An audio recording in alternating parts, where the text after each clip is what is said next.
Da jeg for 3 år siden stod her på talerstolen og kiggede ud over den dengang nyvalgte forsamling, så var jeg og formanden der sad i formandsstolen dengang, vi var enige om, at det var et smukt syn. Det var som at kigge ud over en indsø, hvor solens stråler spillede i vandets stille overflade.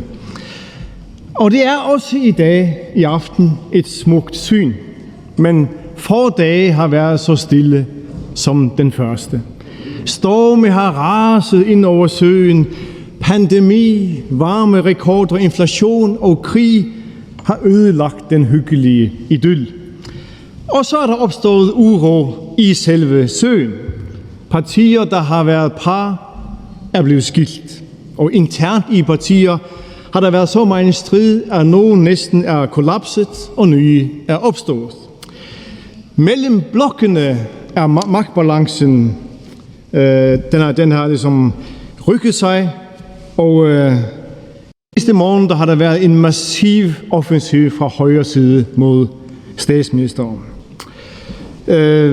Det tilkommer ikke mig at deltage i den kamp, men jeg finder den yderst interessant. Den er mindet om den mest legendariske boksekamp nogensinde. Nemlig da Muhammad Ali mødte George Foreman i Kinshasa i det gamle Zaire 1974. The Rumble in the Jungle. Foreman var større, Foreman var stærkere, Foreman var 7 år yngre, og Foreman var klar favorit. Kampen begynder, og Foreman går hen imod Ali, og med sine lygtepæle tykke arme lader han slagene havle ned over Ali. Meget tunge, næsten rytmiske. Bang, bang, bang. Ali er fuldstændig chanceløs, ser det ud til. Og selvom han overlever første omgang, så er det få, der forventer, at han klarer det en gang til. Så bliver han slået i gulvet. Men han overlever også den næste. Og den næste. Og den fjerde. Og folk tænker, nu bliver han knust. Og den femte, og så siger folk, nu dør han. Og den sjette. Og den syvende. Og i 8. omgang er Foreman blevet træt. I et øjebliks manglende koncentration sænker han paraderne. Ali ser sin chance og får en serie en højre, en venstre, en højre, en venstre, en højre. Knockout. Ali vandt ikke, fordi han var stærkere, men fordi han kunne holde ud og stå imod.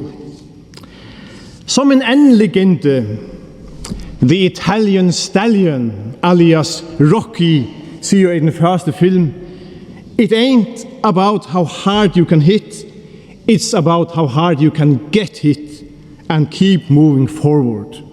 That's how winning is done.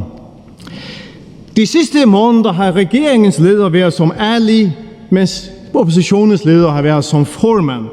Slagene har været hårde og kontante og lige på. Mink, mink, mink, mink. Magtfuldkommenhed og mink og mink og korruption og mink. Men Ali har stået imod. Hun har holdt ud, har stadig benene under sig. Nu hvor den afgørende 8. omgang er skudt i gang. Det står meget lige, og marginalerne kommer til at afgøre det. Jeg skal ikke give råd, men Foreman må variere sine slag, hvis han skal vinde. Ali kommer til at se en åbning, og må være klar til at bruge den, når den viser sig. Sidste omgang bliver denne gang ufattelig spændende, specielt spændende. Men et valg er altid en yderst fascinerende begivenhed. Et demokratisk valg er som en kæmpestor social organisme, der har millioner af hoveder, der tænker hver sine tanker, har hver sine værdier, millioner af ben, der ønsker at gå i hver sin retning, så mange gange modarbejder hinanden, fuldstændig ukoordineret, og det er fuldstændig umuligt at sige, hvor det her dyr bevæger sig hen den 1. november. Det er også fantastisk, at I her i Danmark og vi på Færøerne kan gøre det her.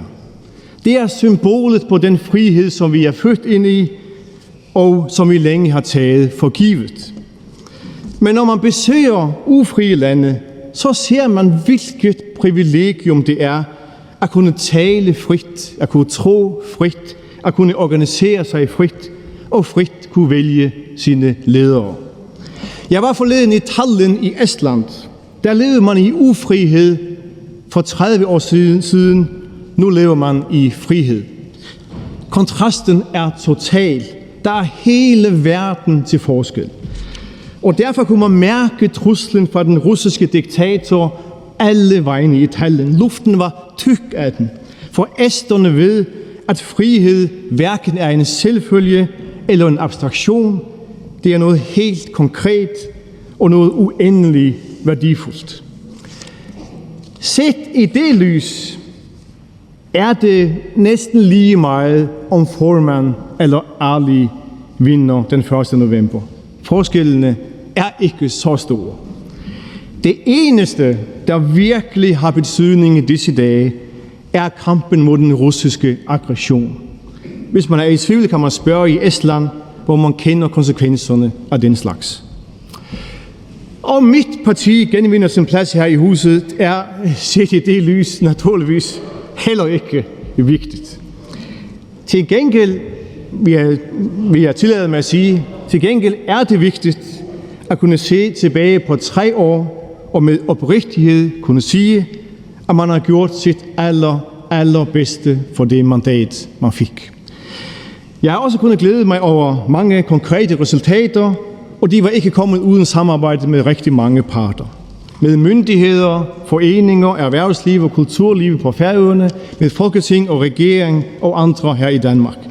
Om det drejer sig om at gøre det nemmere for færinger at få sin danske pension udbetalt, at standse planerne om at færøske prædikener skulle oversættes til dansk, undervisning i færøsk på Københavns Universitet, enkeltsager for private borgere, flytning af kunst mellem Danmark og Færøerne, rapporter og konferencer om alle mulige forhold, finansiering af forskellige projekter osv. osv. Det er alt lykkedes gennem samarbejde med ufattelig mange parter. Mange tak for det, alle sammen. Stora tak for det her, og sommer. De sidste år er der desværre kommet en ny sikkerhedspolitisk situation i Norden og i Arktis, og 2 sager af international betydning har fyldt meget i mit arbejde.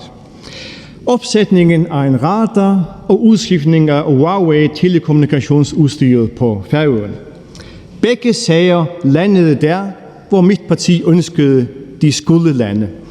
Men det var også helt afgørende, at de endelige beslutninger i begge tilfælde blev truffet på Færøerne, og at det færøske demokrati ikke blev bypasset. Det stillede jeg som krav for min loyalitet over for regeringen, og jeg er meget glad for, at det blev således.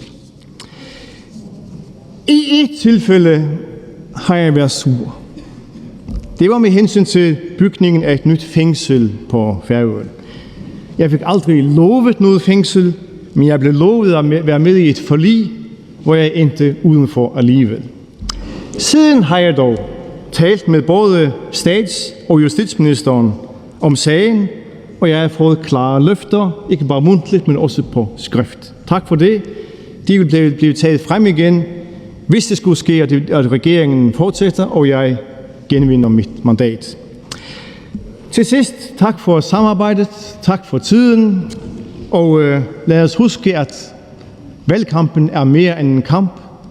Den er også et symbol på vores enorme privilegium, vores frihed. Lad os kæmpe kampen i respekt for det. Tak for ordet.